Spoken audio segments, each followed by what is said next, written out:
Hello friends, आज हम पढ़ेंगे एक्टिविटी 10.2। तो चलिए हम स्टार्ट करते हैं इस एक्टिविटी को पढ़ना। ठीक है। Breathing activity 10.1। Do this activity under the supervision of your teacher. इस एक्टिविटी को आप अपने टीचर्स की प्रेजेंस में ही करें। ठीक है। Close your nostril and mouth tightly and look at a watch. What did you feel after some time? How long were you able to keep both of them closed?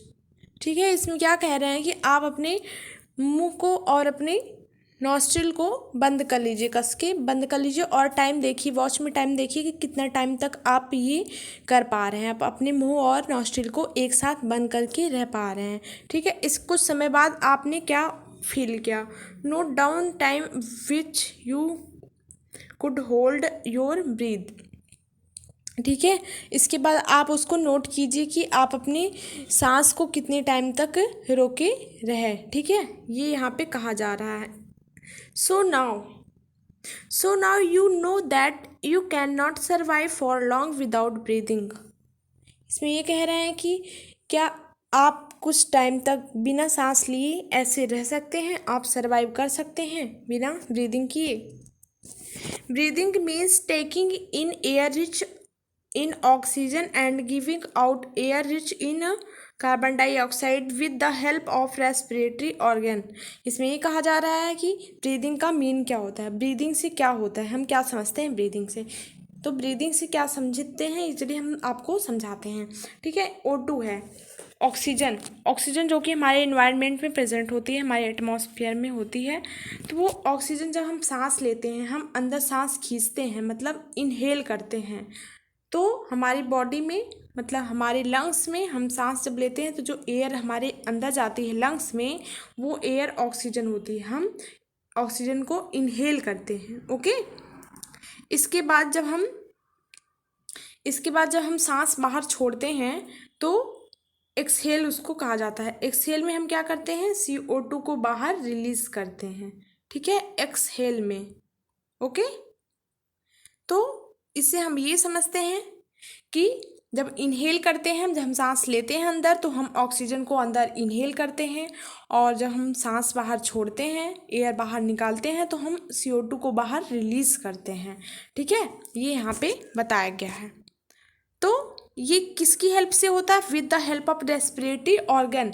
Human का respiratory organ जो होता है वो क्या होता है, lungs होता है। तो ये जो है सब पॉसिबल किससे होता है, रेस्पिरेटरी ऑर्गन से ही पॉसिबल होता है, मतलब लंग्स से। The taking in of air rich in oxygen into body is called inhalation. ठीक है। इसमें यही लिखा हुआ जो अभी हमने आपको बताया कि ऑक्सीजन को अपनी बॉडी में इनहेल करना ही क्या होता है, इनहेलेशन कहलाता है। And giving out air rich in carbon dioxide is known as exhalation.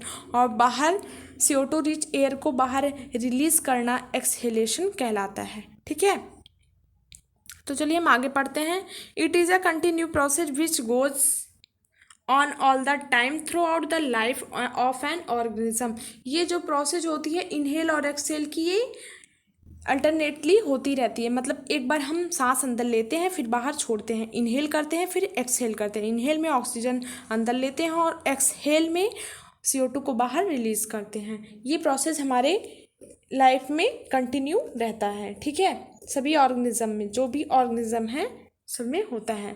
ठीक है। The number of times person breathes in a minute is termed the breathing rate. कोई भी इंसान, कोई भी पर्सन अगर 1 मिनट में कितनी बार वो ब्रीथ कर रहा है, मतलब ब्रीथ करना किसे कहते हैं, हमने बताया इनहेल करना और एक्सहेल करना। तो 1 मिनट में हम कितनी बार इनहेल कर रहे हैं और कितनी बार एक्सहेल कर रहे हैं, ये प्रोसेस हमारा क्या होता है, ब्रीदिंग रेट कहलाता है। ठीक है। ये प्रोसेस ब्रीदिंग रेट कहलाता है। तो इसमें 1 मिनट में हमने कितनी बार एक्सहेल किया और इनहेल किया। During breathing inhalation exhalation takes place alternately.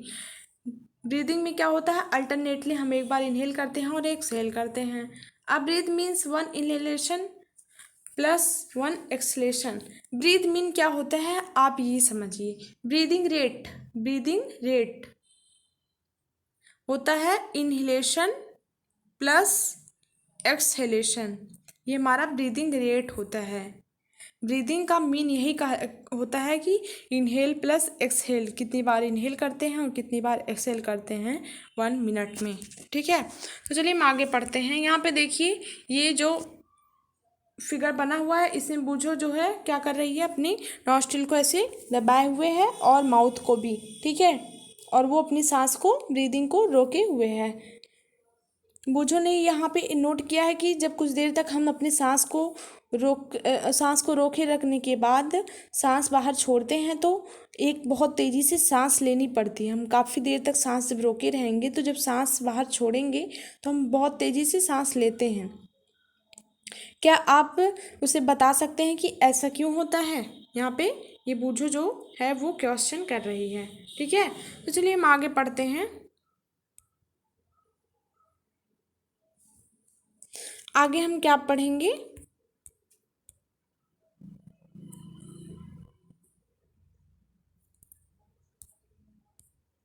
आगे हमारा एक्टिविटी 10.2 पढ़ेंगे। तो चलिए हम पढ़ते हैं इस एक्टिविटी को।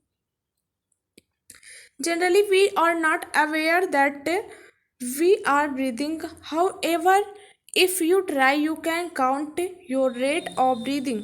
Breathe in and out normally. Find out how many times you breathe in and breathe out in a minute. Generally क्या होता है, हमें आप ये पता नहीं होता है कि हम सांस ले रहे हैं, हम ब्रीथ कर रहे हैं, लेकिन हम यदि आप कोशिश करते हैं, आप ट्राई करते रहें कि आप कितनी बार आपका जो ब्रीदिंग रेट है वो कैसे आप काउंट कर सकते हैं। हमें कभी कभी क्या, हमें नॉर्मली पता ही नहीं चलता कि हम सांस ले रहे हैं कि कैसे, क्या ये सब चीज़ों पे हम ध्यान ही नहीं देते। तो इसमें ये कहा जा रहा है कि आप नोटिस करिए और आप ये काउंट करिए कि आप 1 मिनट में कितना आपका ब्रीदिंग रेट है, आप कितनी बार सांस ले रहे हैं। ठीक है, ये यहाँ पे नोट करने के लिए कहा है। Did you inhale same number of times exhale? क्या आप जितनी बार इनहेल करते हैं उतनी बार एक्सहेल करते हैं? यहाँ पे क्वेश्चन किया जा रहा है। Now count your breathing rate, number of breaths per minute. Breathing rate को हम क्या कहते हैं? Number of breaths per minute. After brisk walk and after running. इसमें ये कहा जा रहा है कि ऐसा कब होता है कि हम बहुत तेज़ी से सांस लेने लगते हैं? तो कब होता है? जब हम दौड़ते हैं, बहुत तेज़ी से दौड़ते हैं या वॉक करते हैं, तब बहुत तेज़ी से हमारी ब्रीदिंग रेट जो है वो बढ़ने लगती है, बढ़ जाती है, तो हम बहुत तेज़ी से इनहेल और एक्सहेल करने लगते हैं। ठीक है, यहाँ पे कहा जा रहा है tablet finding and compare your breathing rates under different condition with those of your classmates. आप अपनी क्लासमेट की हेल्प लीजिए और ये सारी जो एक्टिविटी दी गई है इसमें परफॉर्म करने के लिए आप ऐसा करिए और आप अपनी ब्रीदिंग रेट को काउंट करिए। आप कितनी बार आपकी ब्रीदिंग रेट कितनी है, आप कितनी बार ब्रीथ कर रहे हैं 1 मिनट में, और आपकी जो फ्रेंड है वो कितनी बार ब्रीथ कर रही है 1 मिनट में। तो आप इस सारी चीज़ों को नोट करिए और एक टेबल में चार्ट बनाइए और उसमें आप लिखिए। ठीक है, यहाँ पे नीचे टेबल भी बना हुआ है, चलिए हम देखते हैं टेबल को। यहाँ पे देखिए टेबल बना हुआ है और आपको कहा जा रहा है कि आप इस टेबल में आप नोट करिए कि आप कितनी बार सांस ले रहे हैं। ठीक है, यहाँ पे अपने क्लासमेट का नेम लिखिए, क्लासमेट का यहाँ पे नेम लिखिए और यू नॉर्मल ब्रीदिंग लिखिए। और यहाँ पे कहा जा रहा है कि आप जब दौड़ते हैं तब लिखिए कितनी बार, अगर आप बहुत तेज़ी से 100 मीटर दौड़ के आए हैं तो आपकी ब्रीदिंग रेट क्या है ये यहाँ पे लिखिए। और यहाँ पे एट रेस्ट, आप बहुत रेस्ट पे हैं, मतलब आप नॉर्मल हैं तो उस टाइम आपकी ब्रीदिंग रेट क्या है वो यहाँ पे लिखिए। ठीक है, यहाँ पे यही लिखने के लिए कहा जा रहा है। आप 10 मिनट चलने के बाद, वॉक करने के बाद आपकी जो ब्रीदिंग रेट है वो क्या है, रनिंग करने के बाद आपकी ब्रीदिंग रेट क्या है वो यहाँ पे लिखना है। और यहाँ पे जिसका जिसका लिख रहे हैं ब्रीदिंग रेट उसका यहाँ पे नेम लिखना और यहाँ पे खुद का ब्रीदिंग रेट लिखना है, यहाँ पे अपना नाम लिखिए। ओके, तो चलिए हम आगे बढ़ते हैं। आगे हम पढ़ते हैं ये देखिए यहाँ पे एक बॉक्स बना हुआ है, बॉक्स में क्या लिखा हुआ है ये हम पढ़ेंगे। On an average an adult human being at rest breathes in and out 15 to 18 times in a minute. During heavy exercise, the breathing rate can exercise up to 25 times per minute. While we exercise, not only do we breathe fast, we also take deep breaths and thus inhale more oxygen. इसमें क्या कहा जा रहा है, कोई भी adult है, कोई भी एडल्ट पर्सन है, अगर वो बहुत नॉर्मल कंडीशन में है, बहुत रेस्ट कर रहा है, तो उसकी 1 मिनट में उसकी ब्रीदिंग रेट जो होती है वो 15 to 18 बार होती है। मतलब 1 मिनट में वो 15 से 18 बार सांस लेता है और निकालता है और बाहर करता है। सांस लेता है मतलब 15 से 18 बार, मतलब 15 बार इनहेल करता है और 15 बार एक्सहेल करता है। 15 से 18 बार होता है, ठीक है। 15 to 18 टाइम्स होता है उसकी ब्रीदिंग रेट, ठीक है। अगर वो एक्सरसाइज करता है, वो हैवी एक्सरसाइज कर रहा है, तो उसकी ब्रीदिंग रेट इंक्रीज होके 15 से 25 हो जाती है, ठीक है। यहाँ पे 15 18 to 25 टाइम्स पर मिनट हो जाती है, ठीक है। यहाँ पे ये कहा जा रहा है, जब हम एक्सरसाइज करते हैं तो हमें हम ना तो केवल बहुत तेज़ी से सांस लेते हैं या ब्रीथ करते हैं, इसके अलावा भी हम बहुत गहरी सांस लेते हैं। इस तरह से हम और भी ज़्यादा ऑक्सीजन अपने अंदर लेते हैं, ठीक है। यहाँ पे ये कहा जा रहा है कि हम हैवी एक्सरसाइज करते हैं तो इससे हमारी ब्रीदिंग रेट बढ़ती तो है, लेकिन उसके अलावा भी हम जब बहुत तेज़ी से सांस लेते हैं और बहुत गहरी सांस लेते हैं, मतलब इनहेल करते हैं, ऑक्सीजन हमारे अंदर बहुत ज़्यादा अमाउंट में आती है, ठीक है। यहाँ पे यही कहा जा रहा है, बहुत मोर ऑक्सीजन हम इनहेल करते हैं, ओके। तो चलिए आगे पढ़ते हैं। Supplied to our cells, it speeds up the breakdown of food and more energy is released. Does this explain why do we feel hungry after physical activity? यहाँ पे ये कहा जा रहा है कि हम फिजिकल एक्टिविटी, हम बहुत रनिंग करने के बाद, हैवी एक्सरसाइज करने के बाद हमें बहुत थकावट सी क्यों फील होती है, मतलब हमें भूख क्यों लगता है।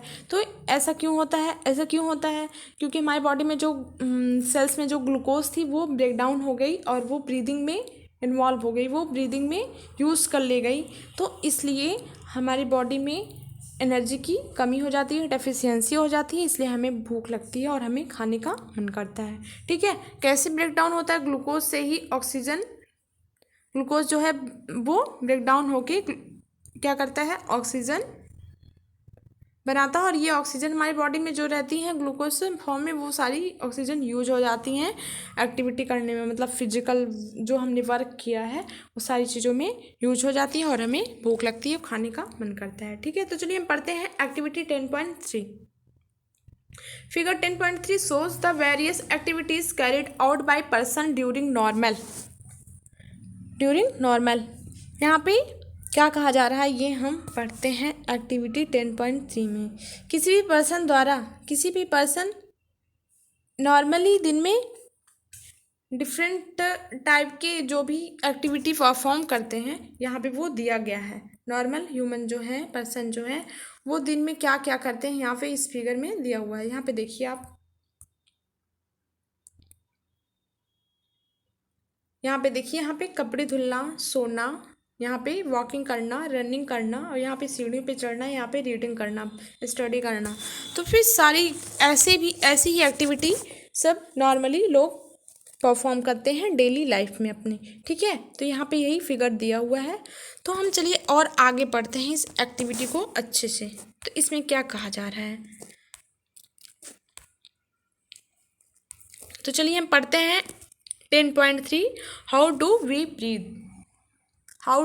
breathe? Let us now learn about the mechanism of breathing. Normally we take in air through the nostril. When we inhale air, it passes through our nostril into the nasal cavity. इसमें ये कहा जा रहा है कि हम normally सांस कैसे लेते हैं और हमारे अंदर ऑक्सीजन जो एयर है वो कैसे जाती है। तो हम आपको बता देते हैं कि हम सांस कैसे लेते हैं। हमारे एटमॉस्फेयर में एयर प्रेजेंट है, एयर में जो है ऑक्सीजन प्रेजेंट है, वो हम इनहेल करते हैं, अपने अंदर खींचते हैं, तो वो हमारे नॉस्ट्रिल से, नाक द्वारा अंदर जाती है, नॉस्ट्रिल से होते हुए वो नेज़ल कैविटी में जाती है, इसके बाद वो हमारे लंग्स में ट्रैकिया के थ्रू चली जाती है, ठीक है। वो कहाँ चली जाती है, लंग्स में चली जाती है नेजल कैविटी से होते हुए, ठीक है। From the nasal cavity air reaches our lungs, वो नेजल कैविटी से लंग्स में जाती है थ्रू द वाइंड पाइप के थ्रू। जैसे हमने आपको बताया कि ट्रैकिया से होते हुए वो लंग्स में चली जाती है। मतलब ये हमारी नॉस्ट्रिल है, ओके, ये नॉस्ट्रिल है, नॉस्ट्रिल से नेजल कैविटी में जाती है, ओके, नेजल कैविटी में जाती है। इसके बाद कहाँ जाती है, वो ट्रैकिया में जाती है, जिसको हम वाइंड पाइप कहते हैं, हवा की पाइप कहते हैं, ट्रैकिया, TRACHA, ओके। ट्रैकिया से वो कहाँ चली जाती है, लंग्स में चली जाती है। जो हमारा रिस्पायरेटरी ऑर्गन होता है वो लंग्स में चली जाती है, ठीक है। यही यहाँ पे कहा गया है। Lungs are present in the chest cavity, ये लंग्स जो होता है हमारी जो चेस्ट कैविटी में प्रेजेंट होता है। मतलब चेस्ट कैविटी हमारी ये है, यहीं पे हमारा लंग्स एक लेफ्ट और एक राइट में प्रेजेंट होता है। और उसके ऊपर से उसको रिब्स जो होती हैं वो कवर की रहती हैं दोनों साइड से, ठीक है। यहाँ पे लिखा हुआ है this cavity is surrounded by ribs on the side, ठीक है। हमारा लंग्स यहाँ पे प्रेजेंट होता है चेस्ट कैविटी में, उसके ऊपर से रिब्स होती हैं, ऐसे रिब्स प्रेजेंट होती हैं। आगे हम फिगर में आपको दिखाएंगे अभी, ठीक है। A large muscular seat called diaphragm, और उसके नीचे यहाँ पे डोम शेप का एक डायफ्राम पाया जाता है, ठीक है। यहाँ पे चेस्ट कैविटी है, उसके नीचे डायफ्राम होगा और यहाँ पे लंग्स होगा, लंग्स को रिब्स जो हैं वो कवर किए रहती हैं। तो चलिए और देखते हैं। Diaphragm, muscular seat called diaphragm, यहाँ पे muscular seat called diaphragm forms the floor of the chest cavity, और वो चेस्ट कैविटी के फ्लोर पे होती हैं, ठीक है। ये हमने आपको बताया। Breathing involves the movement of the diaphragm and rib caves, breathing में कौन कौन सी चीज़ें इन्वॉल्व होती हैं। जब हम ब्रीथ करते हैं, सांस लेते हैं, तो हमारी रिब्स जो होती हैं वो, और जो डायफ्राम होता है ये इन्वॉल्व होती हैं हमें सांस लेने में, ओके, ये सांस लेने में इन्वॉल्व होती हैं। तो चलिए हम आगे पढ़ते हैं। ड्यूरिंग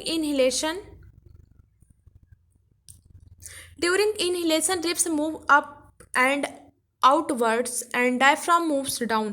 जब हम इनहेल करते हैं, सांस अंदर लेते हैं, मतलब ऑक्सीजन हमारे बॉडी में जाता है, तो ये जो रिब्स होती हैं लंग्स के ऊपर, वो ऊपर मूव करती हैं, मतलब ऊपर की तरफ उठ जाती हैं। हमारा जो चेस्ट होता है ऊपर की तरफ उठता है, ठीक है। एंड आउटवर्ड्स, और बाहर की साइड थोड़ा उठता है, ठीक है, यहाँ पे दिया हुआ है। इसके बाद जो डायफ्राम होता है वो मूव्स डाउन होता है। डायफ्राम हमारा ऐसे रहता है ना, वो थोड़ा सा मूव डाउन हो जाता है, नीचे की तरफ ऐसे डाउन हो जाता है, okay. This movement increase space in our chest cavity and air rushes into the lungs. ये सारी चीज़ें जो होती हैं, इन सारी चीज़ें जो होती हैं, इससे क्या होता है, चेस्ट कैविटी में, हमारे चेस्ट कैविटी में जो है वो एयर प्रेजेंट आ जाती है, एयर आ जाती है, और हमारा चेस्ट जो है उसका वॉल्यूम बढ़ जाता है और उसमें ऑक्सीजन आ जाती है।